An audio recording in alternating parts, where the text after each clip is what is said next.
Like magic, I appear. Good evening, everyone. A little bit of a new backdrop for me tonight, I have to say. But welcome back to Newcastle United Bournemouth review. And as you can see, I'm on my own tonight. I'm rolling solo. Some of the other loaded boys are not able to make it tonight. But look, as always, we always make sure there is a show to be had. And it's an absolute pleasure to have you all in the chat. And I can see those comments flying through already. So we'll get straight to it. And look, I have to say, and for those of you that follow me on social media, I made it clear that I was really sort of disappointed with the result of the game. Some people didn't like it. Some people understood. Some people, were sort of on the fence with regards to that result. I'll get into that in a little bit, but of course, as always, we need to make sure we review the game in the right way. And it's going to be a relatively brief review, as I'm sure you understand. But look, we got the team news that came through, and we got the fantastic news that Bruno Guimaraes was back in the team. For what I, for one, thought that had to be the move. That was a big game changer for me. Bruno Guimaraes back in the team, fit and firing. I was absolutely buzzing. However, was a little bit surprised about the return of Dan Burn and the can you really say dropping of Sven Botman? Who knows? But surprised to see him on the bench, I have to say.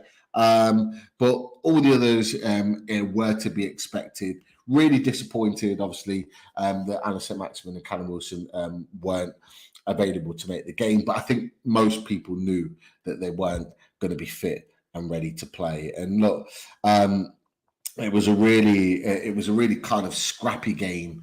It's certainly in the box for most of it. Dominated possession, didn't really have an opportunity, a clear-cut opportunity to put the ball in the net. Had some chances, as we're aware, when this boy steps up to take a free kick, you always think it's like a penalty, an opportunity to score a goal. Very, very unlucky not to score. A fantastic free kick as always, off the sort of mid to outside of the post, just wide. As well as that, Joe Linton had an opportunity, clipped almost like the stanchion, the crossbar stroke post. Very, very lucky there. And to be fair, we were turning the screw a little bit, but get to half-time 0-0, and you always then start to worry. And actually, one of the things that we talked about on away days, and I don't know what you guys thought about this, is that we spoke on away days and talked about the fact that actually, as the game wears on, we'd start to get a little bit worried because we know what Bournemouth are like. One thing that we didn't touch on, they've already won 2 games this season, won more than us. And going into this game, as the game drew on, you always felt that they were going to kind of be really, really tight and try and sit behind the ball and make it very, very difficult for us. And to be fair, that is how it is. Good evening, Jules. Great to have you in the chat and supporting as always. And look, when it happened, my heart sank. Honestly, I was distraught, and I'm sure everyone, those 52,000 in St James's Park, felt exactly the same when Billing managed to get that all important goal for Bournemouth. And I have to say, and I don't know what you feel like in the chat, I thought Billing had a decent game. Let's remember, do not forget at all that Eddie Howe was a big fan of Billing. So he's clearly a difficult player. Found those little gaps. Tom Jordan on the Bournemouth podcast said on Thursday he will find those little gaps in play and exploit us, and that's exactly what Billing did, to our disappointment. But look, I'll run through these very quickly. We hit straight back. We managed to get an opportunity. The highest up the pitch I'd seen Trippier all game, and he managed to put that ball in, which creates the handball moment. Penalty all day long. For anyone that's questioning that, not at all. And great to see Alexander Isak step up, takes the ball off Bruno Guimaraes, interestingly, shows his confidence in front of goal. And if anyone's seen that penalty was unbelievable. If you watch it, I mean, from the angle you can see on the picture, he literally hits the corner of the net. There is no way at all that keeper is saving that. It is a fantastic penalty. Unbelievable. And again, he's off the mark at St James's Park, with his second goal for the club, and it's absolutely brilliant to see. But unfortunately, we just didn't push at all. Now, let's get down to it. Really, I want to kind of discuss.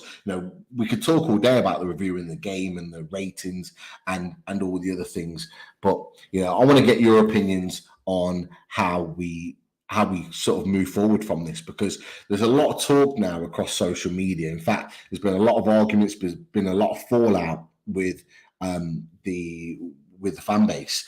Some that are saying let's have perspective on everything. Some that are saying, surprisingly in my eyes, we need to consider whether the manager's doing a good enough job at the club. That's what some people are saying on there, and there are some people in the middle that haven't really drawn an opinion yet. Now, we're at 7 games.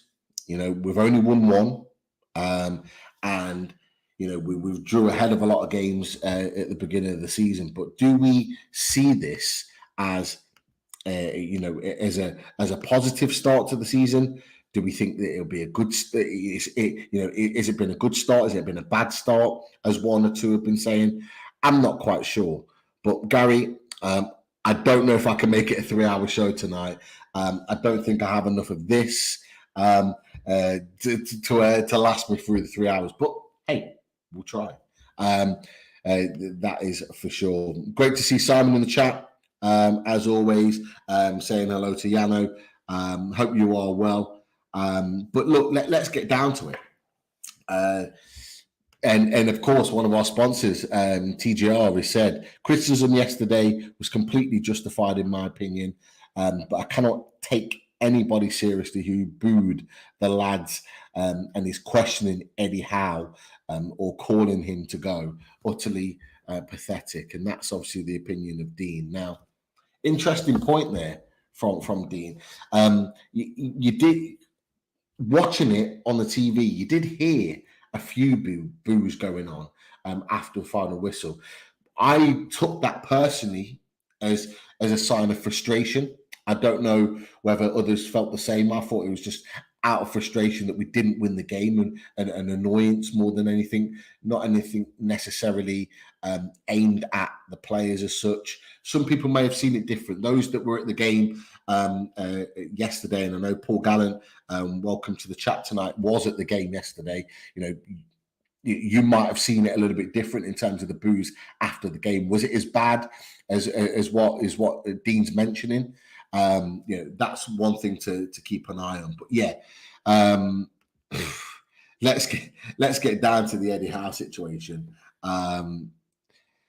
Do we really think that Eddie Howe is jobs under threat of any sort? I'd love to get your thoughts in the chat, guys and girls, because I have to be honest, I was absolutely shocked at some of the things that have been said. I hadn't actually seen it. And then when it came up that one or two people have said that people are calling for Eddie Howe being out, do we not realise what Eddie Howe has done for this club?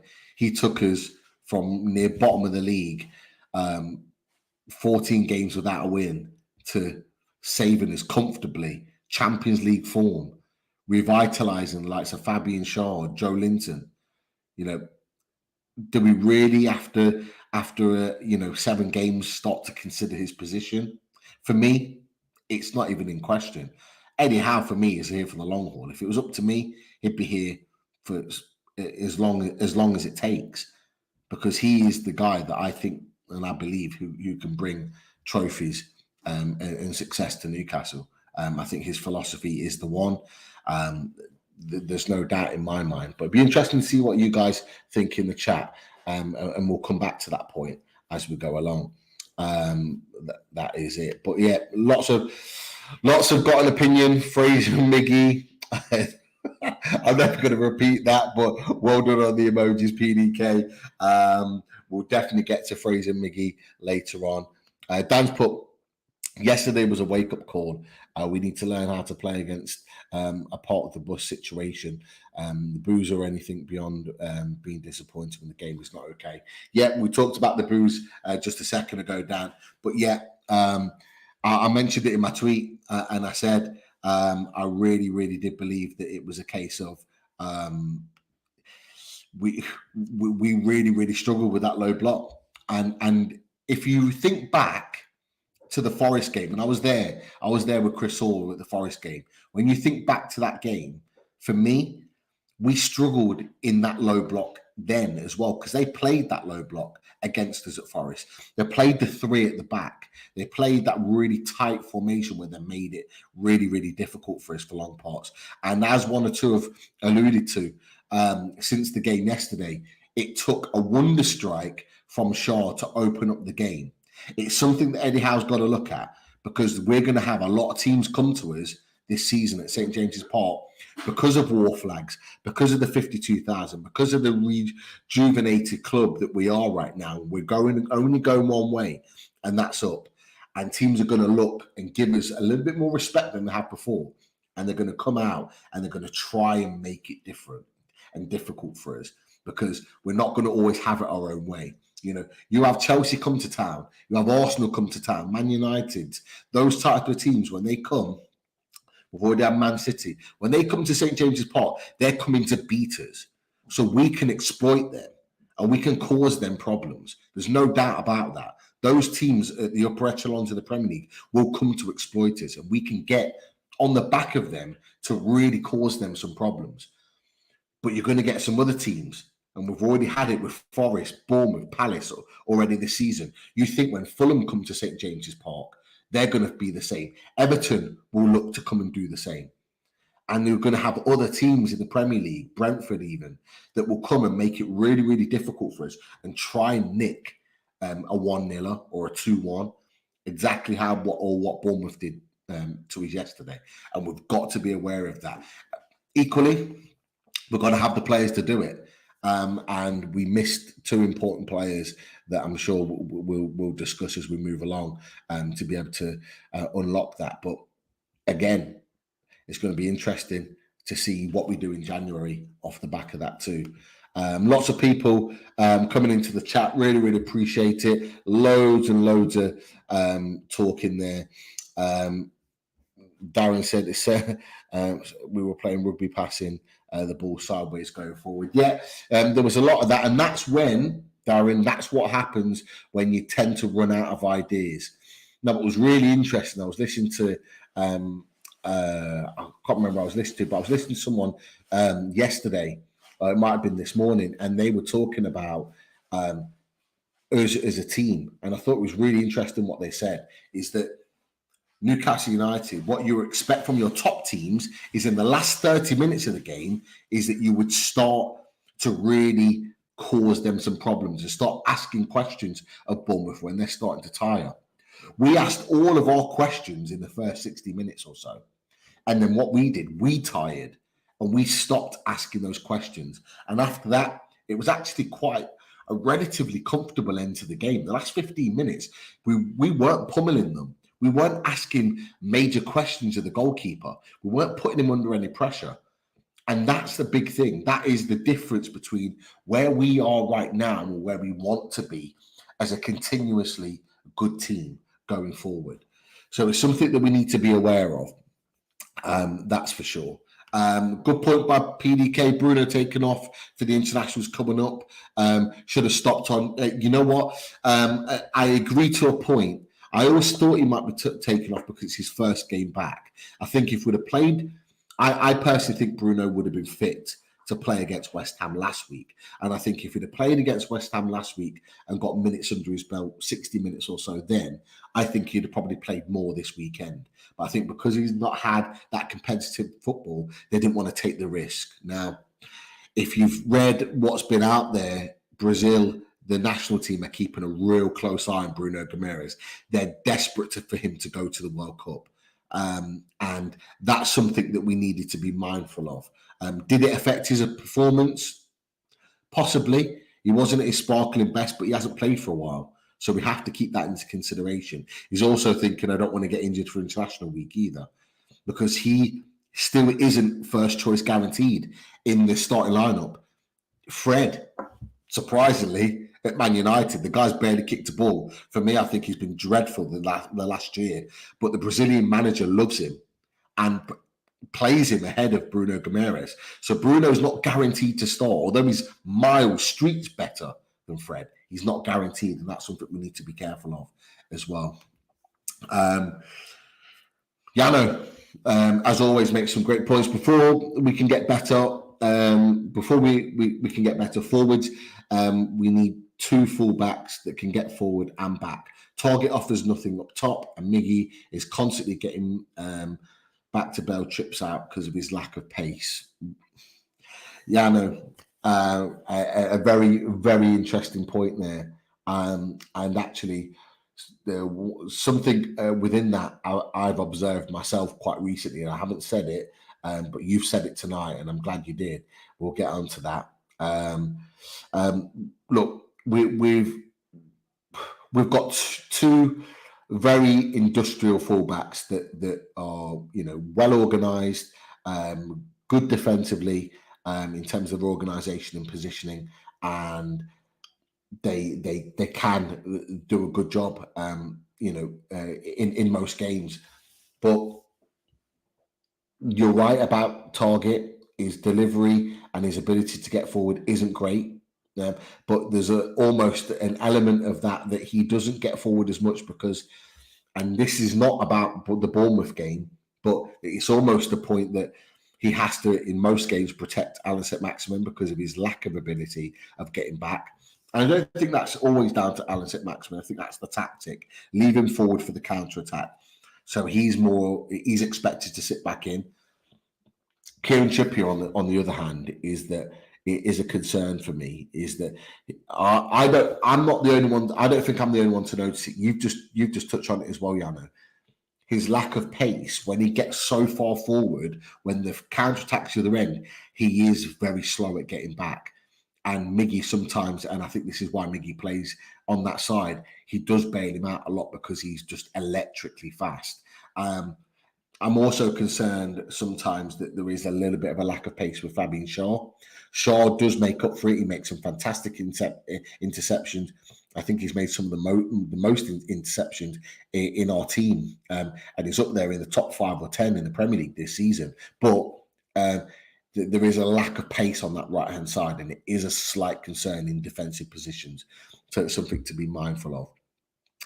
That is for sure. Sean said, where was Anderson? He's better than Murphy and Fraser. Anderson, I think, if I'm right in thinking, he was injured. He got a little niggle. So nothing serious. He's likely to be back for Fulham, but he was carrying an injury. And boy, would we have needed him off the bench. I don't think Murphy would have got on if we'd have had Anderson. And I do believe that Anderson, the way he's been playing for Newcastle, would have really kind of caused some problems. But, you know, it is what it is. The question I want to put to you on the back of that, actually, because Sean's brought me to another point, is that do we think there are some players that are struggling with the intensity of Eddie Howe's training methods? Because Eddie Howe, obviously, when he first came in, everyone was playing at 150 miles an hour, and they train that way all the time. Is that something that's a concern now for some of those players that are really starting to break down because they can't maintain that level of intensity day in, day out, week in, week out, training wise? Is that the concern? I don't know what you think. Get your thoughts on the chat, and we'll discuss it a little bit more. Darren, was that really a penalty as well? If you're referring to our penalty, There's no doubt about it. I'm sure every Newcastle fan would agree, Darren. As soon as I saw it happen, I was like, it's a pen. It's a pen. Everybody saw it. Everybody knew it, apart from, shockingly, the referee. And he had to have VAR bail him out this time for our benefit for once. Yes, always quite happy to host alone. But look, it's always better with the loaded boys. We love our discussion. We love our opinions. We've been bouncing opinions off during the game, although there've been a lot of it, words that we cannot repeat, shall we say, on our chat about yesterday's game. Look, as boys, we always love talking Newcastle United, so we always find a way. And those boys couldn't make it tonight, but as always, if I can't make it, or Richie can't make it, or Daz or Mark, there's always someone that will step in, as and when. Dave's put a good point on here. Almiron and Fraser never swap sides. Why? Almiron was beating his man and then checking back. I don't know about you guys, but I'm getting frustrated at this cutting back on his left foot. I would have expected some work to have been done on that during pre-season. He had a good pre-season, but the fact that he constantly checks back on his left foot winds me up. And you know what? I've got to be honest, players of other clubs are reading it now. They almost don't even go down that right-hand side fully. They almost check back themselves because they know what he's going to do. And what annoys me even more about Almiron when he does that, and it's not his. I'm not annoyed about all of his game because elements of his game are really good. But what annoys me in the next phase of that is that there's, even when he checks back, there's never a cross. Whenever he checks back, it's always a pass backwards to Trippier or a pass inside to Bruno or whoever's inside to receive the ball. It's becoming clockwork now, and it's becoming predictable. And at some point, there needs to be a change. So the fact that you've mentioned that, David, not the only one, I think everyone's starting to see it now, is that it would make sense for a swap where both wingers are going down on their favoured foots to be whipping balls in. People have been calling Alexander Isak, for not scoring enough goals or not having enough movement. But why would you move when you know that neither of your wingers are going to go down the wing and whip the ball in because it's both their weaker foot? Why would you make runs when when Miguel Almiron makes a good run down the left or right-hand side, cuts back in and plays it back? The black ball's not going to come in for another 5 or 10 seconds. So there's no point making a run for him. You have to keep the defender guessing. We've said it time and time again on Loaded. You have to keep the defender guessing. And you know what? Not just keep the defender guessing, you need to keep the goalkeeper guessing to stop him being predicted to come out and collect the ball. Alan St-Maximin has improved on that. If you watch his games, yes, people still question his productivity, but what you notice now is he's going down his left and as well as his right. He's using both sides of his game. So defenders, they don't know what to do. They don't know which way he's going to go. They don't know where he's going to be picked up, and he keeps them guessing. Miguel Almiron is not at that stage yet, and he needs to develop that. Ryan Fraser, I think, just needs to be back to that natural winger on the right-hand side where he gets down the right, whips the ball in. He just needs to go back to basics because he's not productive at all. And I think he had one decent shot that was a relatively comfortable save for the goalkeeper, Neto, in the first half. Other than that, what really did he do? He's more of just a defensive winger. That's kind of what his role is, which is it's frustrating as hell, I've got to be honest. Simon says we lack the killer instinct to the final third. We did. But again, it's about getting the quality to the guys that we know can make the difference. We had Willock making runs. We had Joe Linton making runs. We had Isak making runs. But if you're not going to put the ball into the box, or you're going to take so long to do it, those guys are not going to be in the right position because they're constantly moving to find the right position to get on the end of it. If it's just instinct, bang, getting the ball into the box, be there to receive the ball, you're likely to score more goals. It's not rocket science, but it needs to happen quickly because these wingers need to be much more efficient in the way in which they play. But let's see. Twin Trader said, I never disagree with my mate Yano. But I'd say we need to concentrate up front, even though I do agree. So you do agree with him, but you think it's maybe not the priority, which I would probably agree with. I think we can get by. We're not conceding massive amounts of goals in defensive areas. Pope, other than the goal, didn't really have much to do. But you're right. We do need to concentrate in those attacking areas, especially with creating opportunities. Would I eat there? Good evening. Great to have you on. Dan said mid three of Longstaff as CDM, Bruno and Joe Linton in front is our way forward. Free at Bruno while waiting for the creative players to come in. It's an interesting one. I don't think Joe Willock had the worst game yesterday, personally, but yeah, I think Joe Willock does produce some good moments, and he is important in the tactics. But if it means getting Bruno Guimaraes further forward, it maybe is something that we need to consider. Andrew in the chat, first one in the chat tonight. Fair play to Andrew. He said we need Diaby. He can play a Beasley role, wing, scores a lot, assists a lot. If you watch his goal in the Champions League, and that, funny enough, was from the left-hand side. Brilliant goal. He looks like he's really finding his form now. Hopefully, in time for January. But yeah, there's some comments there. PDK doesn't like Longstaff, that is for sure. But yeah, that's an interesting one. Simon says, got frustrated and ran out of ideas. No creativity given service that he's at. Yeah, absolutely right.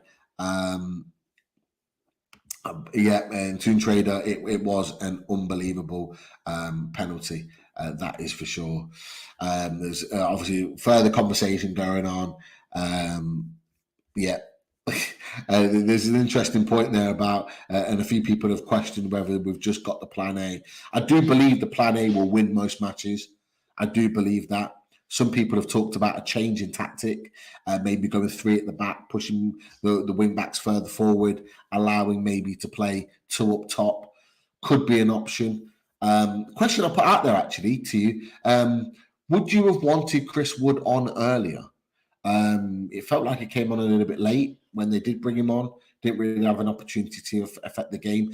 I know people have got their opinions on Chris Wood, but would you have wanted him to come on earlier to try and affect the game as that old school bullish, sort of centre forward that maybe could have freed up some more space for Isak?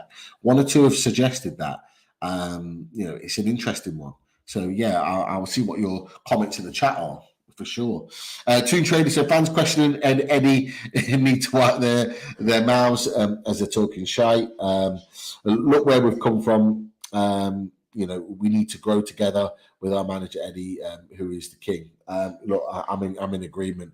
There is no way that I'm questioning Eddie Howe's managerial ability or questioning his position at the club.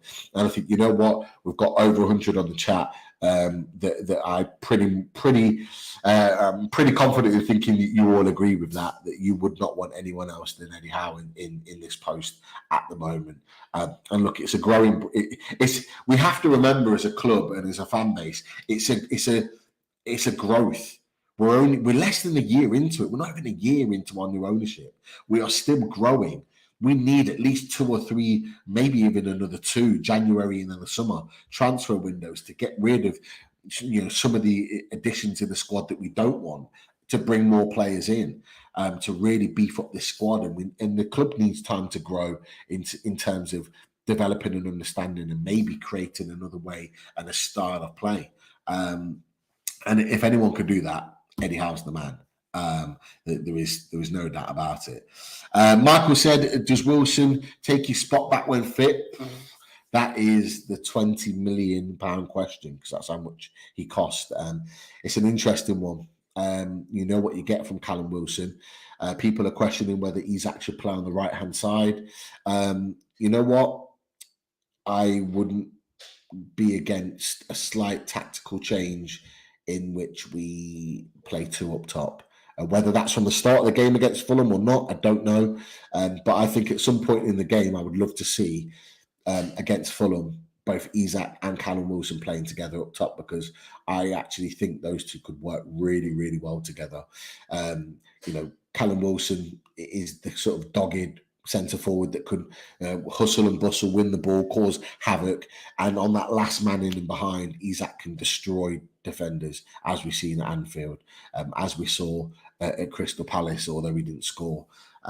He's got the ability to really cause some problems. So it's an interesting one, Michael, and one that I think Eddie Howe may have to make, because from what Martin Hardy said tonight, Callum Wilson's going to be fit. He's back. He's back now after the international break. He'll be fit and raring to go for Fulham. So we will have him back in the squad unless there's a breakdown, which fingers crossed there isn't, and it doesn't look likely to be.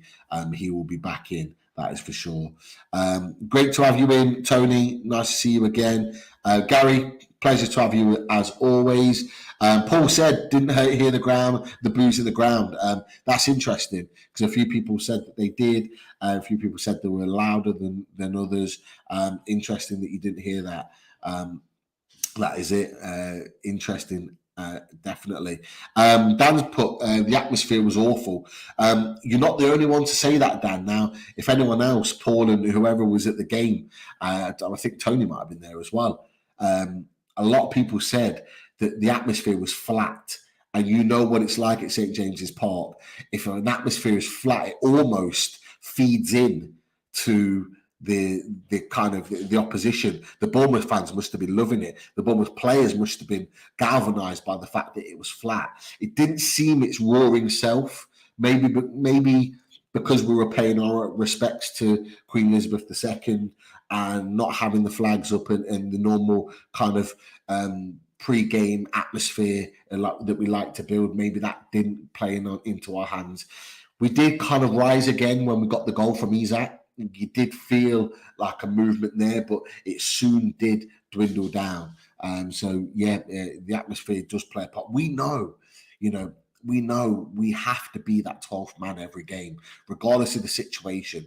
Some fans need to be inspired. They need to see something in order to get behind their team. Some fans will get behind their team regardless. But regardless of where you stand on that, we have to get behind the boys because they need us. Regardless of how good a player comes into the club and who we sign, we need to get behind those boys. 52,000. We need to make it a cauldron for Bournemouth and other teams that come to St. James's Park, and I don't think we did that on Saturday. And I think it almost gave them that little extra 10% that we didn't want them to have with Bournemouth. Simon said, no panic, we're in a transition regards to changing the way we play. It will take time. Just remember where we were same time last season. Absolutely agree with that. 100%. Tony Hunter's in the chat. Welcome, Tony Hunter. We've had many teams who deserve, many teams that deserved booing. We have had many managers that have deserved sacking. Eddie and the team are not amongst them. You know what? Here, absolutely agree with you. 110%.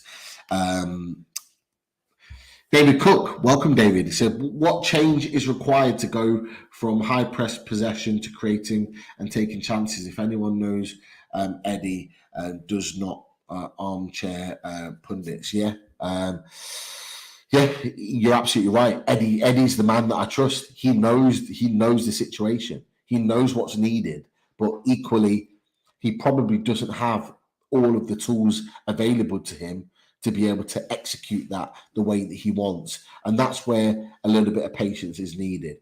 I was quite honest and open about the game on Saturday. I said it simply wasn't good enough. And you know what? It wasn't good enough because I fully expected us to, even if we didn't have a great performance, I fully expected us to beat Bournemouth. In my mind, I almost felt we needed to beat Bournemouth because we need to be winning games like that if we want to go where we want to go. But that's an isolated game. We've had fantastic games. We haven't got anything out. We've been so unlucky. And I do think that in the games coming, where we play Fulham away, Brentford at home, I do think that there's an opportunity for 6 points. And you know what? I would not be surprised at all if we went and beat both of those teams comfortably. That's just the way it is. With a fully fit team, with 2 weeks of training under their belt, international players aside, I do think we were going to go and smash it. I really do. We just need to keep the faith, keep behind those boys, because those boys will be the ones that will bring us home. That's for sure. David said, been a weird weekend. Several teams have been poor in the Premier League this weekend. Yeah, and you know what? Even with the disappointing performance, even though we took a point and we should have won that game, we're still in 10th place. Yes, one or two teams have games in hand, but we're still in 10th place. Even with that, we'd have snapped our hands off for 10th place last season. And I don't want to keep dwelling on last season because we are looking forward. But again, we have to remember we're less than a year from a takeover and from being in a position where relegation was the only mindset. So, sometimes we need to remember where we're at. Yano said, Pete, how many fans thought it was just a matter of time before Botman got on the score sheet, then he drops him? Too much sentiment for me. I have to agree with you, Yano. I really do. You made some fantastic points tonight, as always. But I have to agree. I was shocked. I was genuinely shocked that Botman wasn't in the team. Really, really surprised me. And for me, I just thought, with the game we had against Palace, he was lethal in both boxes. He looked really, really good. When a player's just starting to find his feet, so to drop him was a surprise. However, there was talk that he was carrying a little knock. If that's the case, I wouldn't risk him because you don't want Sven Botman out for any length of time. So it hasn't been confirmed that he's had a niggle, but there was talk that was potentially the case. If that was the case, I'm not questioning that decision because we cannot risk him at all. It's just we're just not in that position to do so. It's far too risky. We've already lost really, really important players. We can't be in the position to do that at all. Yes, the Clone Lad, welcome to the channel. Welcome to the show tonight. But yesterday shows why we were trying to sign Maddison in the summer. And that's why I said on the Fully Loaded transfer shows, we need to get this guy. I understand why they might not have gone for him because we don't want to pay that type of money. I get it. I understand it. But you could see, if anyone watched the Tottenham game, yes, Leicester was shocking, but Maddison still looks the business, even in a team that have only got 1 point this season. And he scores a goal that, wasn't even a half chance. I think they said on commentary, and I fully agree with that. It was an unbelievable finish. And just imagine his ability to score goals from midfield outside the area, but on top of that, another creative midfielder that can create chances in play and also from set pieces, corners, free kicks. Imagine him and Trippier stepping over the ball. The keeper would absolutely shit himself. He wouldn't know what to do because he's got two players that can hit the stanchions every single time. And again, just adding that extra bit of quality is exactly what we need. Can play on the right, can play as a number 8. You could mix and match. You've got someone that's really versatile. Has played a couple of games on the left. So again, if injuries came about, you've got the ability to move someone like Maddison around, but he still is in that position of causing threats no matter where he plays. The one thing I worry about, and I hope he doesn't do it, with what by the time we get to January, he'll be on a year and a half left on his contract. Be a great time to sign him. But between now and January, I don't want him to sign another contract at Leicester. They're trying to get him to sign one. He hasn't signed yet, and rightly so because of where they are in the league. As long as they keep losing matches and keep playing poor, the likelihood is he's going to go in January, and that's where we can really do between now and January our business to try and keep him is interested in coming to Newcastle as possible. Pete, when we get a Fofana in January to allow Bruno to be higher up the pitch, do we get a Fofana? Seko Fofana just signed a new deal. I think he signed an extension on his contract. So again, it would have been about 25 million to get him out the door. I think it will cost more now because he signed a new contract. Can we get him? Of course we could. I'd probably say more like the summer. But someone like him would be brilliant. He can play defensive, but he's also a number 8 too. But there was a few other players. Singari would have been a good shout in there, and there's a couple of other defensive midfielders. Alvarez could be another option too. I know Chelsea will link with him, but again, someone defensive, someone that's a ball breaker, that just breaks the play up, like the classic Tiote type player. That's what we need in this formation now, in my opinion, more so than anything else. And equally, we do miss Jonjo Shelvey. Look, his range of passing is a big miss for us. There's no doubt about it. So something we need to keep an eye on. Dean agrees that teams will come and do a job. That is for sure. Stephen also agrees that, and he's mentioned about Botman having a niggle. We can't take risks on players. It's just not worth it whatsoever. At all. Keith, welcome, Keith. Yesterday we tried to get down the flanks and put crossing into the box, which was great if we had Wood in the middle. Yeah, we touched on that as well. Wood being in the middle is crucial. That is for sure. We need Wood in there, really, really causing problems. Just being a battering ram in there, because everyone would then be occupied with Wood, which allows Isak to do his best movements in between. The ball drops to him, he puts it in the net. He's a sharpshooter. That's what we need. We need someone to take the pressure off him. Interestingly, one or two people were saying on social media that if Wilson had been playing up top on his own, like Isak had, Wilson would have done better. Now, yes, Wilson scored against Forest, but I remember watching that game thinking Wilson was really struggling in game. He didn't really do too much because he had three centre-backs occupying him. Now, Isak having three centre-backs occupying him is difficult for a player, no matter your ability. And it's hard to find spaces in between them when you've got no one else to occupy the other centre-backs because they're all focused on you. It's not easy. So, you're right in your initial point. If you're going to get people into the box, we need someone that's going to get on the end of it. But Isak can get on the end of them, but we need someone else to be in there to take the pressure off him. That he's then got, whoever the winger is, he's got 3 or 4 players to aim at rather than just one. If you see what I mean, like you need bodies in the box. You need a Willock getting in there, joining the fight. You need Joe Linton, or you need a strike, two prone strikers, Wilson. And Isak would be perfect. But if you throw Wood in there and Isak, Wood in there and Wilson, it just allows for more carnage in there because we can create carnage as long as the balls get put into the box. Andrew agrees, definitely handball. That is for sure. Life goals is coming straight off the bat. Hudson-Odoi is a glorified Gabriel Obertan. Interesting take. I think he's started okay at Leverkusen. I don't, not tearing it apart. I think he started okay. But look, I personally think we're beyond him now, in my opinion. That's just my opinion. Stevie T, hope you're well. I'd like to see our players gambling at the near post more often. The majority of our balls in the box end up there, but bodies are never there for us. Yeah, one thing I've really noticed is that, is our lack of movement in set plays.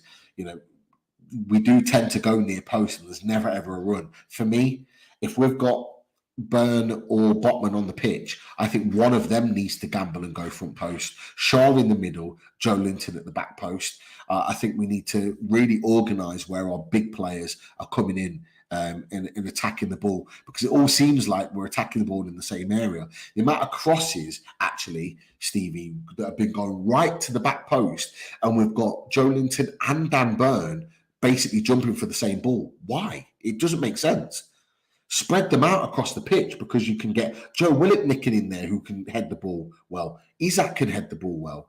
You've got then the likes of Fabian Shaw, if he's up, that can head the ball well. And then you've got people like Bruno Guimaraes and people on the edge of the box that if the ball drops to them, they've got an opportunity. We just need to organise ourselves a little bit better.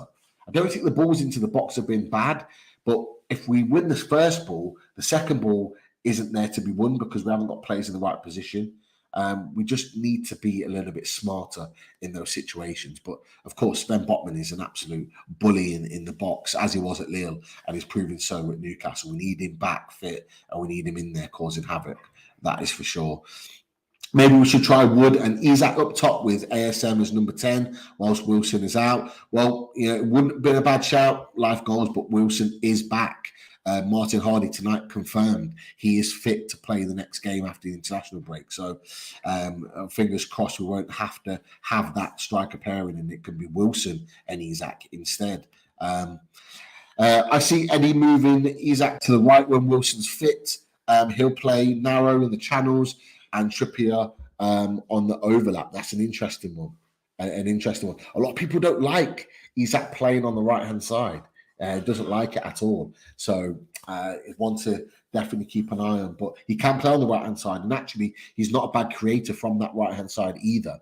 But look, just as we carry on, because we've got so many to get through and so many fantastic comments, we've got a special guest. And you guys will know really, really well from our new show, Loaded Cube. Fumbi, how you doing, my man? Go on. Hey, how you doing? I saw you lonely there, Pete. I said, nah, I ain't gonna leave Pete like that by himself. Hey, look, you know me. I can talk Newcastle United all day. I was like, Pete's on his ones. Nah, let me join in. Look, we've just been going through. We've been talking about a number of things, and we've been talking about, obviously the result being disappointing.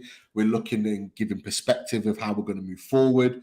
We're looking at lots of things, even about set pieces and how we work set pieces. Look, first and foremost, just give us your reflection on the game from yesterday. I was in Manchester waiting to go up to Middlesbrough for a show. So I was watching it in the hotel lobby and it was frustrating, man. It was frustrating. First half, we started really like a house on fire. I thought, okay, I can see some shifting about here. Then it kind of got to that point in the game where it's like, okay, they're comfortable. We're not really doing much. Then towards the end, we hit the post. We had two, strong shots. So I was thinking, okay, we'll get there. But overall, it's really weird, this new Newcastle, in the sense where we go a goal down and we don't even stress. Like we just score and then we're back in. Like it happened in Southampton last season. We're going to go down. And we just scored. Leicester, go down. Yeah, we just score. Yesterday, again, the goal we conceded, I saw it coming. I was like, I don't like the way Bournemouth are shifting this ball. They're moving it quick. We were out of position. We tried to play out from the back. It didn't work, and they got the goal. Then I was like, man, this might be the first time I see us get that goal, and we lose at home to Bournemouth. Oh, my God. My stream went out. And then the BBC, the hotel had the TV on. And all I heard was there might be a penalty to Newcastle. So I'm panicking like, what? My stream comes back and I see the handball. I'm like, yeah, penalty. Yeah. I went out of the hotel to go and see the penalty because BBC were ahead of me.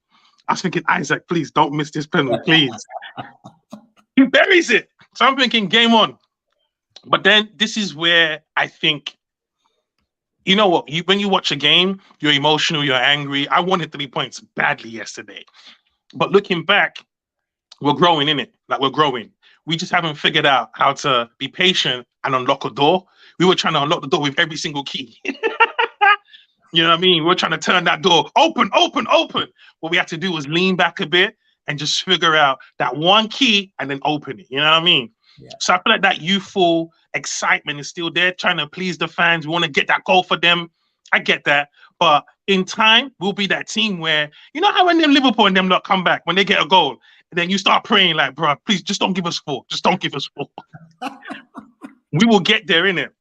But at this moment, we just didn't have those tools. And come on, man. You know when you're bringing on Murphy and who else did we bring on? I think Murphy, Longstaff, and Wood.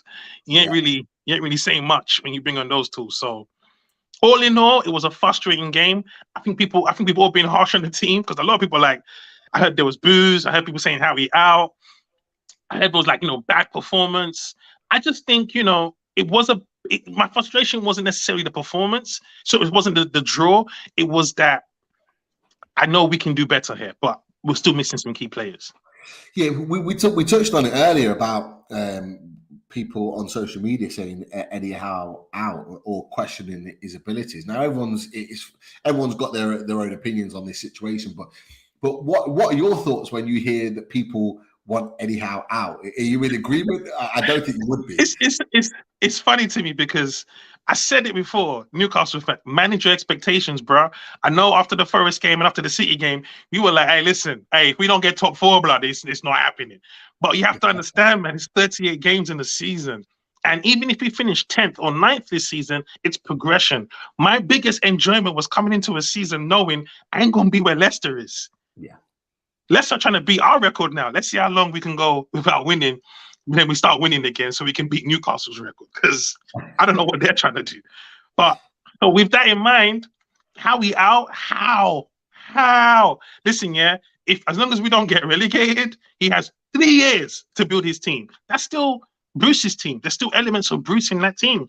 We haven't bought the exact quality. When what's his name? Lampard was at Chelsea, and they signed Werner, Havertz, all these ballers, and we're like, all these men are gonna get you sacked. Because if they don't start balling, you're gone. Howie's not there yet. They've not stacked him with Diaby, Isaac. Then we got Fernandes in the mid. We got another world-class left. They've not stacked him like that. When we start stacking him like that, then we can ask him questions. Yeah, I think it's a fair point. And honestly, I don't think Eddie Howe will get to that point, because I do think in the next few games he'll turn it around where that question from a very small section of the fan base won't even be part of the discussion. It won't even be something that we're even thinking about at all. Just a quick point coming in from David. Are Loaded doing a special show for the takeover anniversary? Of course we are. We'll be doing some sort of special where the brand is flowing, that we're looking back on the last year. We'll be doing all of that, David, so don't worry about that. Just keep a lookout on that. We'll talk about Maddison from the earlier, because we were saying there's a lot of people saying obviously we're lacking that creativity, and this is why we needed Maddison. Yano's come with a slightly different take on it. So Maddison has talent, but given how short England are, why is he not in the squad? I question his off-field issues. Firstly, would you take Maddison at Newcastle, and also what do you think of what Yano said about, is it off-field issues the problem for England? It's really strange in the sense where, listen, we got Willock starting, and if we don't have Willock, it's Sean Longstaff. Just what I'm saying at the moment. So when you look at someone like Maddison, did you see his goal yesterday? Yeah. Oh, unbelievable. If Willock had done that yesterday, we would have won the game. Yeah. You understand what I'm saying? Maddison is a good player. Now, look at the team we have. Isaac, for instance, will benefit from a Maddison because he benefits from technical players. David Silva, Odegaard were behind him at Real Sociedad. It's not surprising he got so many goals. Those men will feed a nice little passing. You understand what I'm saying? If the thing with Maddison is this: we've got Bruno, and I will never drop Joe Linton. So I don't know where he will play per se, because I don't want Bruno to hold, because I think we shortchange him in that sense. Yeah. You see what I'm saying? So where will we play Maddison? But we do need a midfielder. If it's Joe Willock replacement, we need a midfielder that can create. You know what I mean? That can understand a through ball, a thread the needle kind of pass. Maddison is that guy. So in that sense, I would take Maddison. And in terms of England, it doesn't even matter, because Southgate doesn't know what he's going to do with half the players he takes anyway, because none of those players play his style. So your Greenish and your Foldings, he's going to have troubles anyway, because he won't know where to play them in a sense, because they don't play like Pep. He's going to want players that understand how he plays. So I don't think Maddison fits that. So that doesn't really matter. I don't think his lack of England call-up is a slate on him. I honestly think it's because of the style of their play. However, believe me when I say Maddison is ready to step up to a team where it's game time. Yeah, I 100% agree with you. Is that like Maddison was perfectly primed and ready to leave Leicester this season, to step up to the next level. And Newcastle is the next level, because Newcastle isn't going to be long term a team that are, at their pomp fighting for top 4 and maybe not. Newcastle at some point will break that top 4, and will not just break it, we'll smash it, and then we'll be looking to win the league. He's going to want to be part of that, as part of that. So I absolutely agree with what you're saying. There's no doubt about it. But yeah, there's other people on there. Put in perspective, people were 4 points behind the last Europa spot. It's only game 7. Even West Ham shouldn't panic. So why should we? Yeah, I agree. I think that's a. Now, West Ham should definitely panic. If your West Ham fans are watching, cry tonight. Cry into your pillows. Your team is ass booty cheeks at the strip club right now. You're lucky. You're lucky the Magpies didn't come to town last week. They did you a favor cancelling that game. I tell you that much. You know what? Seeing that performance today from them at Goodison Park, I was actually quite disappointed that we didn't play them last week. Honestly, I was thinking, oh my God, that was food. And they had a Thursday game that week as well. Yeah, honestly. I tell people that Thursday to Sunday, it's not for everybody. Yeah, it's not. But you got to think as well. When we get to that point, and we will, we're going to need to be equipped. But we got the P's for that. Yeah, that's when the PIF is going to really show their hand. Well, what's interesting is that West Ham spent nearly 180 million this summer, so they've got the P's for it as well. But look at what they're producing. Look, before you answer, Life Goals made a great point. Paqueta looks ill-equipped for the Premier League. All hype. Would you agree with that from what you've seen, or do you think he's going to be good? You know what? Yeah. Here's the thing that surprised. I don't know. You see the West Ham Paqueta thing? It came out of nowhere. Yeah. For me, it sounded like a desperate buy and not a planned buy. Because remember, we could have signed Paqueta, but we never went for him. That means Harry and them were like, nah, we don't want him. Yeah. You see what I'm saying? Because we could have got him, because we put money down for Maddison. I genuinely found it strange that we didn't actually go for him. It wasn't like we didn't even put like a bid in for him. So but neither did Arsenal. Neither did Arsenal. Yeah. Of those, the both of us were like, yeah, we're good. And then West Ham just said, oh, shit, what's left? Okay, we'll take it. So I don't know if they've actually planned for him. Because I don't know where Paqueta plays per se. I don't know where they're playing him. But it's 2 games in and the team's not playing well. So I can't really say he's all hype. But I'm just so glad we're not recruiting players based on names. Yeah. No. You know what I'm saying? Like Newcastle could have just said, yeah, we're going to buy him to please the fans. And we would have been pleased. But I'm glad we're buying players that fit the actual system. Well, we're trying to anyway. You're absolutely right. And to be fair, we could have signed 20 players that were given to us that as a name, we would have gone, yeah, okay, not bad players. Lingard being one of them.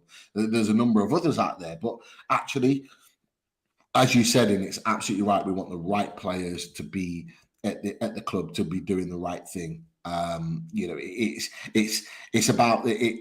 I think Eddie Howe's talked about it. It's about the personality of the player. It's about what the player is. What does he do outside of the football pitch when he goes home after training, match days? What is he like? Is he a partier? Is he someone that's going to be a bit of an issue?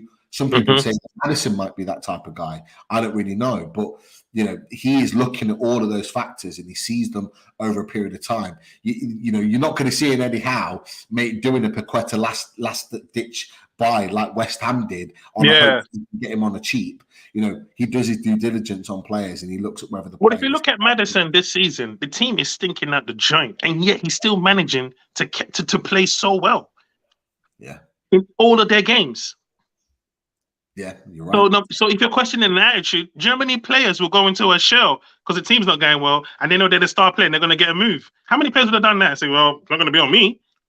Yeah. But he's still pulling up his socks. So I think the question, once you model for Boohoo, man, everyone's going to always question your choices in life. Do you know what I'm saying? Yeah, no, I think it's a fair point. Life Goals has just confirmed 182 million West Ham spent. You know what I mean? And they went mad at us for spending the money that we did. I just think, you know what? West Ham always get their transfers weirdly wrong, though. Yeah. They brought in the kid, the guy who got injured at Dortmund this season. Yeah, it's Sebastian Haller. Yeah, they brought him in and it didn't work out. So I don't know, but yeah. I just remember everyone saying Villa and West Ham were going to be the spot above us, and I'm just like, they're way behind us, so I don't really see them. No, you're right. And someone mentioned it in the chat earlier and said, there's a few teams that haven't made a good start and there's a few teams that are a little bit all over the place. And I just think, you know what, with that being said, and that's probably why I'm a little bit more just as frustrated, because I think for me, I just think that we could have been so far further ahead miles than what we were. But I'm just going to stop us there because it is just about to go 8 o'clock. So I am going to do the 1 minute silence for the Queen. So I'll just stop us there whilst we just pay our respects.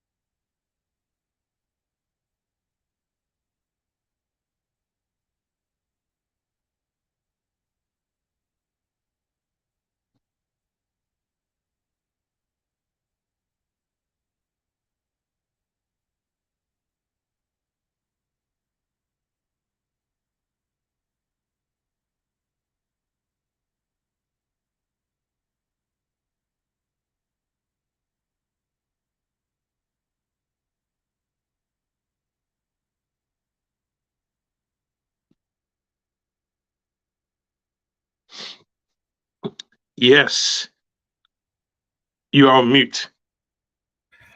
As I said before, but you couldn't hear me. Back to business. You know what? It's so funny. They stopped the football because they thought the fans would be disrespectful. But I think every ground showed so much class this weekend in terms of honouring the moments of silence. Yeah. I know our ground, we went overboard because, we got Saudi owners. So Amanda came on the pitch. I was like, yeah. Get that transfer window up. Definitely. You know what I mean? It's and look, let's be honest, Newcastle are always massively respectful to situations like that. Or even when it's other clubs that are going through. Yeah, we clap. Yes. So massively respectful. I disagree slightly because I think, I don't know if you heard in the Everton game today, the minute silence, it was bad. Like I felt a little bit embarrassed. There was, I almost thought it was going to be another Liverpool situation where they kind of cancelled it a little bit early. But there was a lot of comments being shouted. Some people were chanting Everton chants whilst the minute silence was on. Like kind of to override the obviously the respect for the Queen. I just didn't like it, and the Everton tried to kind of cover it over with like clapping partway through and all the rest of it.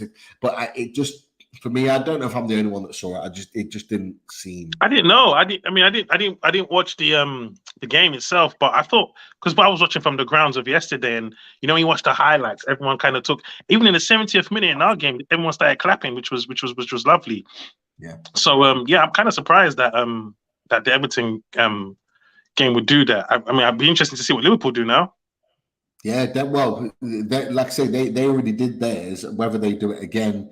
They already did theirs. Okay. Yeah, they did theirs in the Champions League because obviously their game this weekend was cancelled. So by the time they play again, like, not that it'll all be over, but like obviously the playing the would have been buried. Yeah, it would have happened after that point. So they kind of won't get another opportunity, or in the Premier League certainly, to do that. But Alan Thompson put his Lawless. I think you mean Dan Lawless on West Ham Fans TV, great friend of the Talent channel. He says, can West Ham be put in the relegation group in the podcast for Europe? Oh, I would get pelters if I did that to Dan Lawless, putting them in the relegation group. He would kick off. But actually, it's a really good point, because Battleground Europe will be coming back for another show just as we break up for the World Cup, and we might have to add a couple of teams in there. Brighton flying high; they might have to be added to the group. They're having a good season, but have they appointed someone else? Not yet, but I think they've been in talks with a couple of managers. I think there's a manager from Italy that they've been in talks with. I don't really know too much about who they're after, but their next appointment's going to have to be key, because they could go from top 4 to bottom 4 quite quickly. It's only 7 games in. Everyone's giving them the hype talk. Yeah, 7 games in. Whereas we're not getting all that hype right now because we're drawing games. That can equally turn quite quickly. If we pull out a run and obliterate Brighton, they could go the other way, and everyone everyone's thinking about them being dragged in. But imagine if we go on a run now, that would be so crazy, because when we went on our run last season, we had lost so many games. This time we actually haven't lost that many. We've lost one game. So if we go on a run, all those draws would be like, yeah, that's what we plan to do. Just stay undefeated for a while. Now we're running, baby. Part of any house master plan. You know this. You know this. I want us to get to that level. What Spurs are doing, it's unbelievable how Spurs are unbeaten and they're scoring, and it's almost like Conte's got that. He might be able to nick this feeling. I want us to get to that level where we're just Newcastle. I don't like the way they look good right now. Yeah, Conte is a serial winner. He is a serial winner. And look, I'm not saying they'll win the Premier League. I don't think they will. Man City will win it. But yes, I think Tottenham will be in contention for at least a couple of the cups. Maybe even get it to the latter stages of the Champions League. I'm not saying they'll win that either. But I think they'll be a talking point this season, Tottenham, because Conte doesn't build rubbish teams. He builds good teams wherever he goes, and he always makes them competitive. But Yano's put on a brighter note. Anyone worried about our performances should watch the Villa Southampton game. Oh my God, Yano, you've been on fire tonight. Because I tell you what, I feel like we've got the same brain. I don't know if you watched this Fumbi on Friday night, the Friday night game, Villa Southampton. I swear it was the worst Premier League football game I've ever seen in my life. Villa won. But the game was absolute, in your words, it was absolute trash. It was trash, honestly. It was really worst. It was the worst Premier League game in history. I swear. I thought Gerrard took the pressure off himself at that point. Well, don't get me wrong. In the final whistle, he was celebrating like he won a trophy. But honestly, I think he was also celebrating because he got the 3 points in a game that. He knew that's another week. That's another week in the job. You know, on Sky Sports, when they have those half an hour like highlights, I think they'd probably condense that to like 3 minutes because of how bad it was. It was that bad. It was shocking. Wow. I can't wait to play Villa and pepper them. Look, for me, two teams I would want to smash to pieces, Villa and Everton this season. I would absolutely. Hey, Everton are looking. I respect Lampard, what he's doing, man. He's getting them. He's doing something. I don't respect what he's doing at all. He's doing something. I don't know. I'm not worried about them. I just want to make a point anyway about Isaac, and I just want to say, I just can't wait to the cogs start moving. I just feel like we're going to see some really good football, man. I really, really do. In the first half, he sat that brethren down, tried to square it, didn't get through. I think he had another one where he's got good feet, he's got good feet. And I think we're not there as a team yet, but soon we'll get there. So I'm just happy that we've got someone like him in the fold. I think him and Callum Wilson can play together now. I love Miggy. I love him. But you can't get him behind and turn around. That doesn't make any sense. We've just been talking about that early on. We talked about the fact that you can't do that. Back onto his left. Yeah, all the time. It's too much. Nah, it's too much. Or what do you think? Play him on the left? Yeah, it's been talked about tonight. Switching. I mean, we were hoping that Alisson Maximin's back fit for the Fulham game, but if not, switching Miggy and Fraser, so they're both playing on their favoured foot. Yeah, down there, whip those balls in and cause problems that way. That's what. But the thing is, I don't think Isaac is a whip a ball in type striker. Right. Okay. You see what I'm saying? So Fraser, I love him, but whipping the ball into the box, Isaac's not going to get that header onto it. He likes it to feet. He likes it through. He likes to, create that little, like a Jesus, Haaland can score with any part of his body, so I'm never going to say Haaland, but I'm talking, the strikers like, Jesus, who whipping the ball into the box is not going to best serve him. Play in the box. I'll cut back or something like that. Whereas Fraser's such a winger, he wants to whip that ball in, which will suit Wood or Wilson. Wilson will benefit from that because Wilson's going to be all over that box, that penalty box. So that's the problem we have at the moment. It's like if Fraser and Isaac are playing, it has to be a to-feet thing. Whereas if Wilson's in the box, I whip that ball into the box all the time. Yeah. You understand? So I'm looking forward to seeing ASM, Wilson, and maybe Isaac, because I love Miggy because he does all the tracking back. But he gives. You saw when Isaac got him behind and he whipped a cross in, and he got to Joe Linton and he hit the crossbar. Yeah. That's what I'm talking about. Mickey wouldn't have done that. Yeah. And that's exactly what we're missing, that level of quality delivery. And I think this is why sort of fans are frustrated, because, you know, he has the ability to do everything in terms of tactically what the manager wants, but that final third, that last ball, that cross, that finish, that little bit of instinct that you need at the top end of the Premier League, he just doesn't seem to have it, and it becomes frustrating. It's almost like when he's got too much time to think, he makes a mistake. When it's just like, it gets the ball, bang, bang, bang, does Look it. how he sat that guy down. Look how he turned the guy on the wing. He just turned him. I was shocked. And then he laid a lovely ball into Willock, who I won't be too harsh on that moment because it was a hard one to control and he tried to kick it immediately. But I was like, okay, that's what I'm talking about. But too many times. And you know, Trippier, the thing is him and Trippier work so well on that right-hand side until the last moment. Yeah. It's just that last final ball, that last kick into the box, and that's what the strikers need. They need to know what they're getting. They need to know what they're getting. If they're going to do any sort of bits, they need to know what it is that they're expecting, because they can't make the right runs. We go back to you'll probably remember when Alan Shearer and Ginola fell out because he weren't getting the balls into the box, because Ginola was doing too much on the ball. With Laurent Robert when he came to the club, and he's a fantastic cross of the ball, but because he didn't know when to time his runs, he went mad at the wingers and was going, I want the ball. It's almost like we need Wilson and Isaac to go to these guys, give me the ball.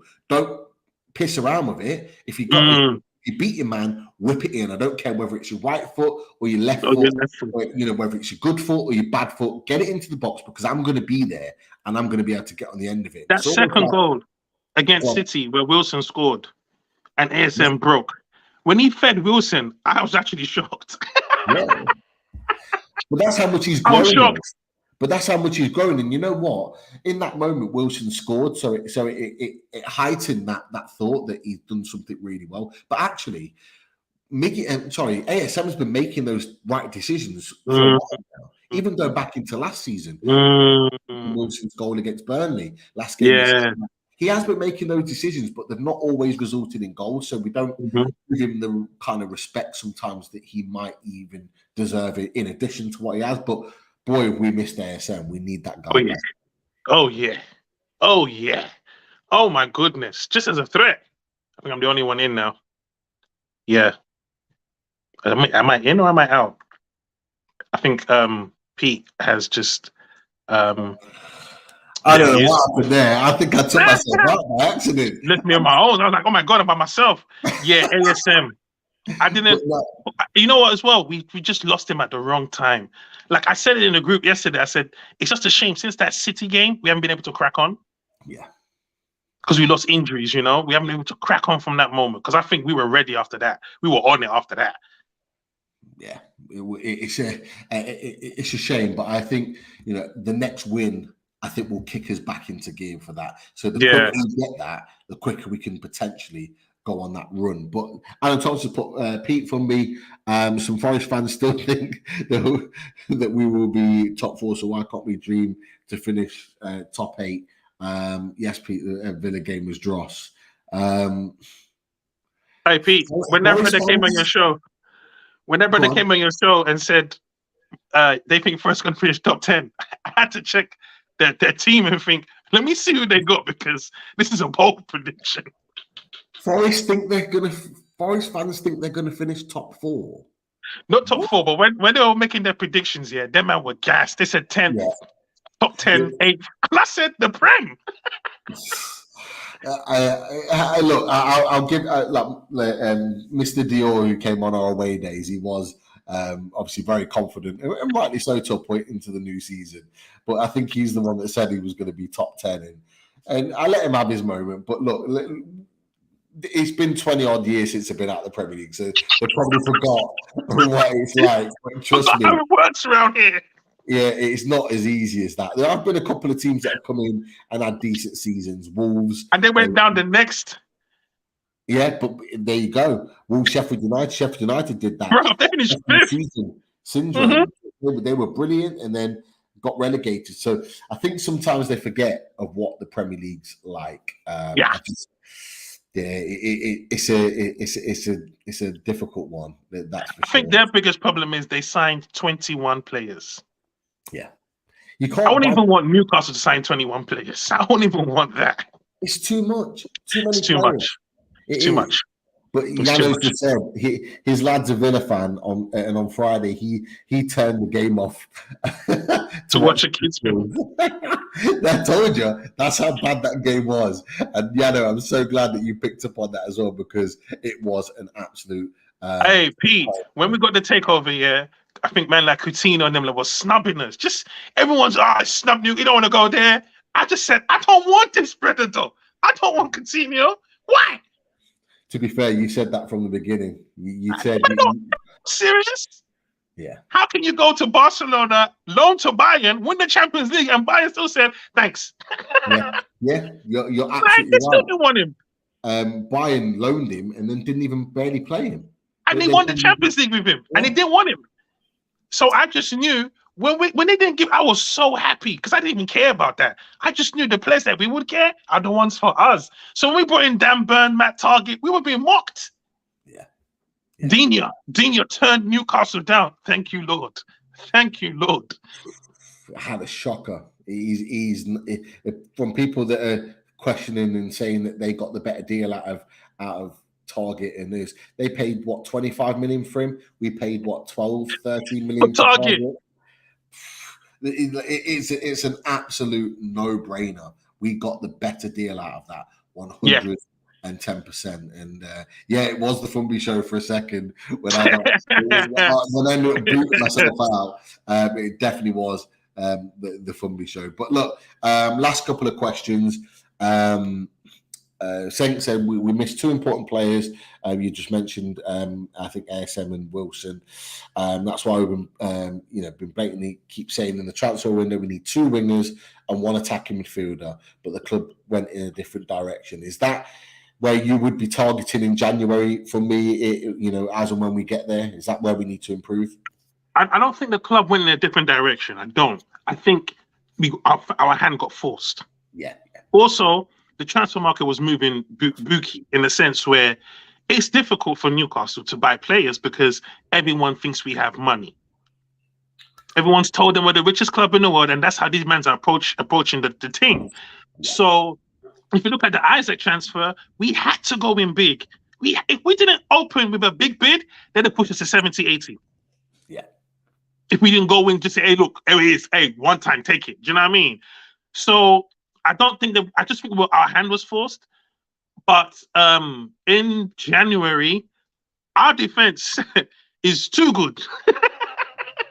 Yeah. We got men like Botman chilling. You understand? And if Target gets injured, we just shift that bird to left back. It's not a thing right now, blood. You get me?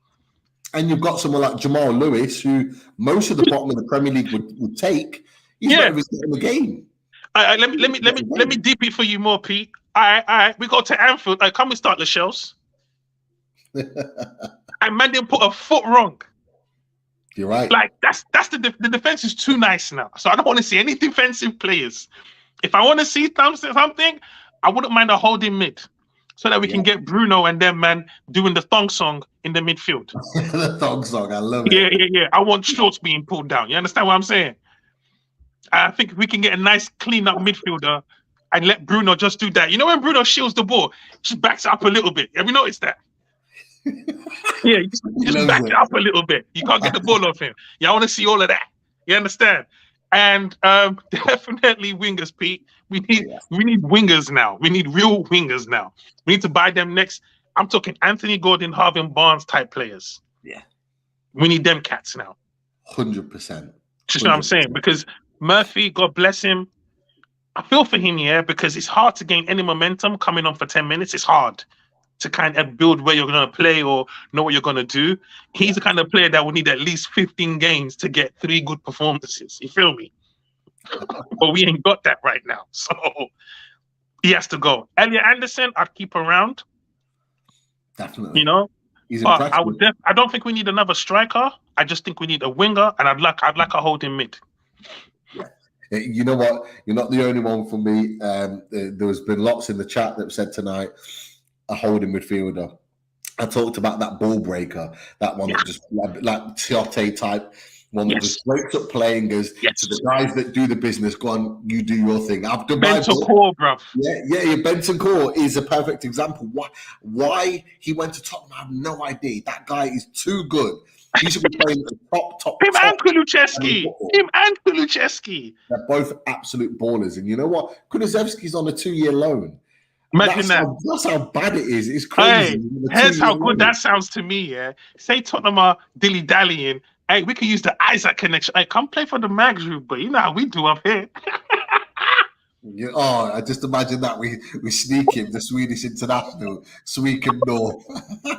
That would be unreal. Yeah, that's what I'm talking about. And hey, if it's a 2-year loan, and you know how Daniel Levy is tight with the money, but we can ease in there, we can swoop in there. Yeah, you're not wrong. But that kind of player, I'll take that. A Kulusevski type player, 100%. And another thing, I didn't realize how good Richarlison was until he went to Tottenham. If we had a Richarlison, oh my God, I'll be content. Look, for me, Richarlison, to be fair, my dislike for Everton has been clear, but I've always said, as much as I don't like his diving and his rolling around, he's actually a good player. I would have taken him at Newcastle. It wouldn't have been my first choice, but I'd have taken him because he has got quality and he has added something big to Tottenham. He's so much better. And that winning mentality, the fans would have loved him at Newcastle. They would have been like him. Everton would have got relegated. They would have gone down if he wasn't. Yeah, 100%. That kind of player, the fans would adore him because he knows how to get the fans on side. Yeah, 100%.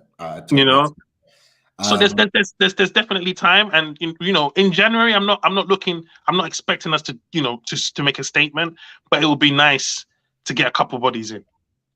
Yeah, and this is the thing. I think you made a good point.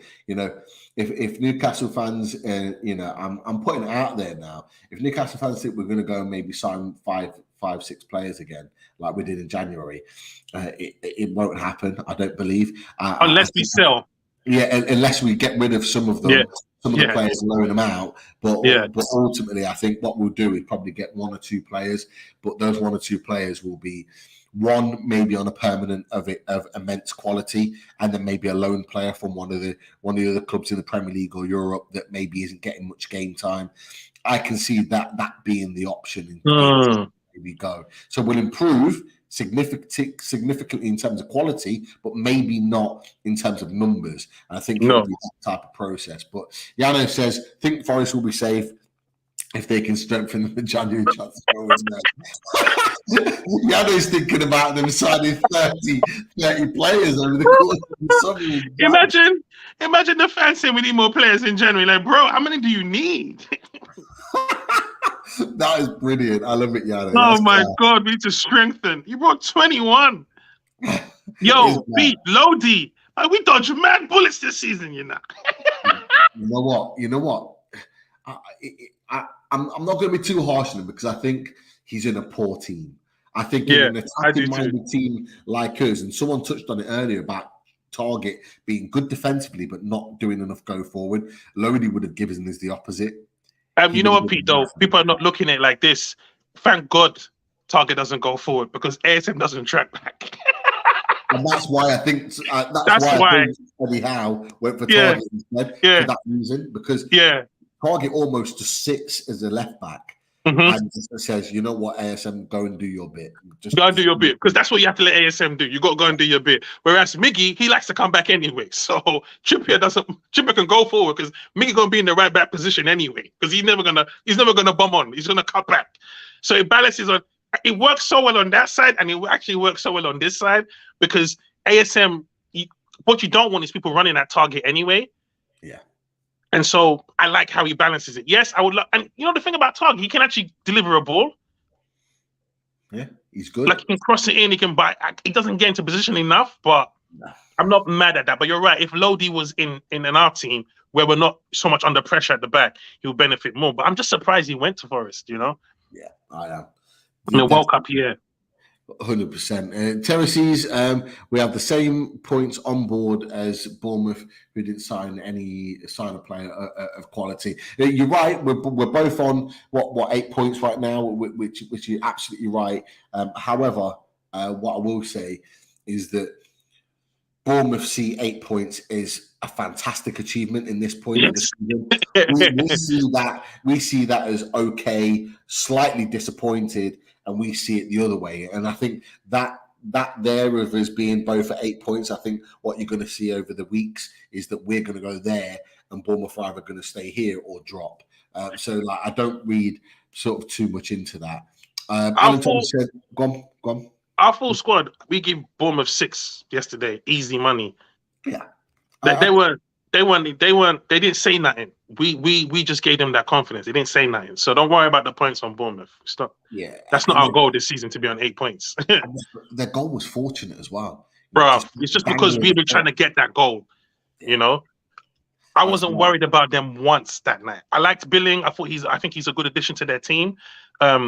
I liked one of their midfielders was quite decent, but I just we don't have to worry about being on the same points as them. Liverpool are what, 2 points ahead of us? Yeah, I think so. Yeah, if we'd have won, we'd have gone. We'd have gone above Liverpool. Yeah, we'd have gone above. Yeah. So it's early days. I believe we go to Bournemouth and win anyway. I'm not tripping off of Bournemouth at all. Yeah, I'm not worried at all. I think you're right. Someone said sell Wood to Sunderland for 30 million in January. Yes, no, that's rude. I'll give him to free. No, don't do Sunderland like that. We want them to give us some money. 100%. We're not giving them anything for free nowadays. They've got to earn their way back to the top. That's for sure. But like last couple points, Fumbi said. Alan said, for me, I still think 7th place is up for grabs this season. Do we agree? So what do you think? Do you think 7th place is up for grabs? I do. I think we can still get it regardless of the start. I think we can 100%. I just don't think it's a target. Yeah. You know what I mean? I want to enjoy this team and not be like Arsenal last season and we're crying at 5th, but now all of a sudden Arteta's God. Do you see what I'm saying? Yeah. No, I agree with that. Definitely. I want to enjoy the ride. If we finish 10th and we smacked Arsenal, Chelsea, Tottenham along the way, boom. Different story. Yeah. You know that. You know the score. 100%. Everyone's saying we would have had a hard period at some point. Hopefully this is our blip. Only 1 loss in 7 games. We're still picking up points, staying positive, lads. Yeah, this is it, and this is what Fumbi's just alluded to. Stay positive. Things are on the upturn. We'll still end up in 7th place in the season. Mark, we're still well in that discussion. That's not out of the discussion whatsoever, Mark. And I think that we've both alluded to that tonight. And Simon said, friend of the channel, we would have been 6 to 9 points better off if it wasn't for Have to agree. 100%. 100%. We had a goal the last game. That was a goal, you know. That's already 2 points. That takes us above Liverpool. We're sitting in, 8th, 7th position, potentially 2 points. Even the Liverpool game, adding 60 minutes of extra time. It's mad. Absolutely mad. But look, I'm going to end it. I'm going to end the show on this comment here. Because I think, look, you popped in to join us. Quality. We need Fumbi. We need the Fumbi show every week. Look, Fumbi knows the score. He's always welcome on Loaded Mag NUFC. And look, massively appreciate you coming to join us. No worries, King. Anytime, man. Just let me know. Come on and bring them laughs. And you do. You know what? Are you coming to the Fulham game? I'm going to try and get tickets for the Fulham game. The only problem is that I'm going to need to rely on the trains to get me down there. And I think the strikes are on they're on a mad one during that weekend. But if you men are down in London, man, let me know, man. We'll meet up, man, and have drinks, man, and just talk about Newcastle, man. We'll hopefully watch 3 points so we can then enjoy Definitely. Fumbi, I'm going to let you go as a wrap at the show. I massively appreciate it, my man. Thanks for having me, man. Pleasure, as always. I'll speak to you soon. Love that guy. He's such a funny guy. And you know what? Always gets good, honest opinions from him. And he just tells it as it is, as all Newcastle fans do.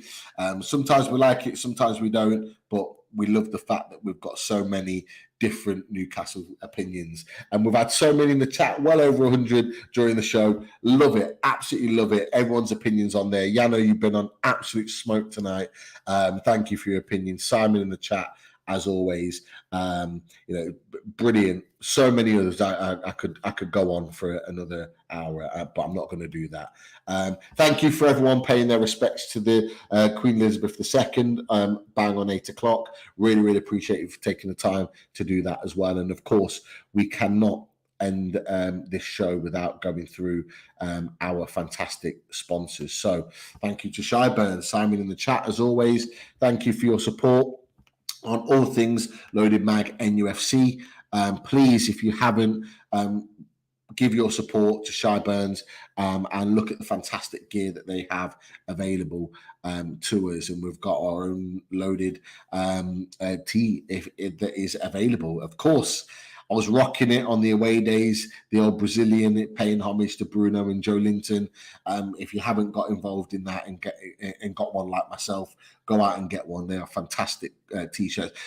Fantastic quality T-shirts as well. Really, really good quality. So well worth the money, that is for sure. Support our pins and prints. As always, we love to show our love for all the pins and prints that they have available. Lots of new ones coming, so keep an eye out for that as well. And the main man, Marty from Machine House.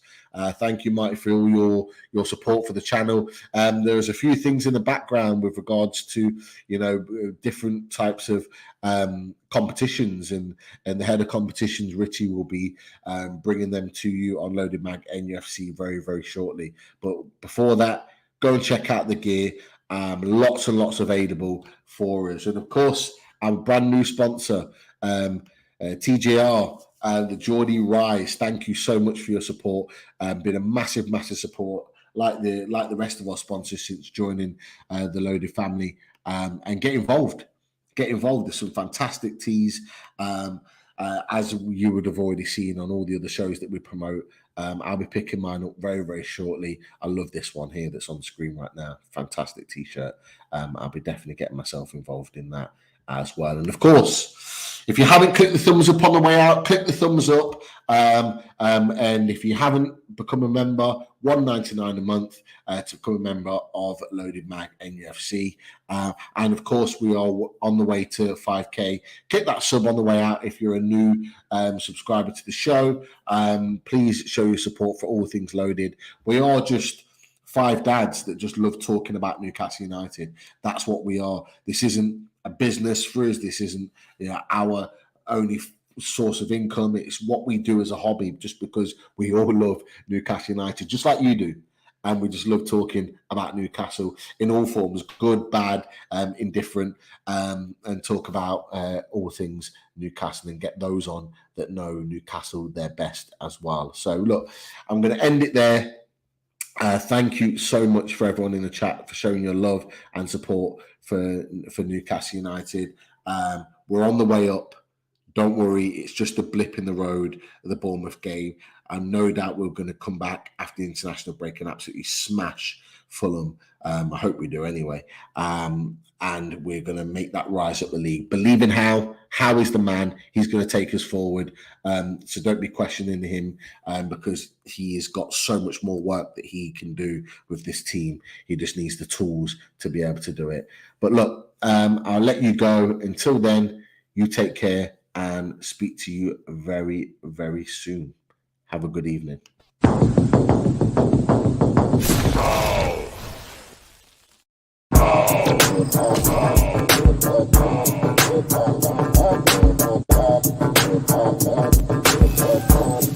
Oh.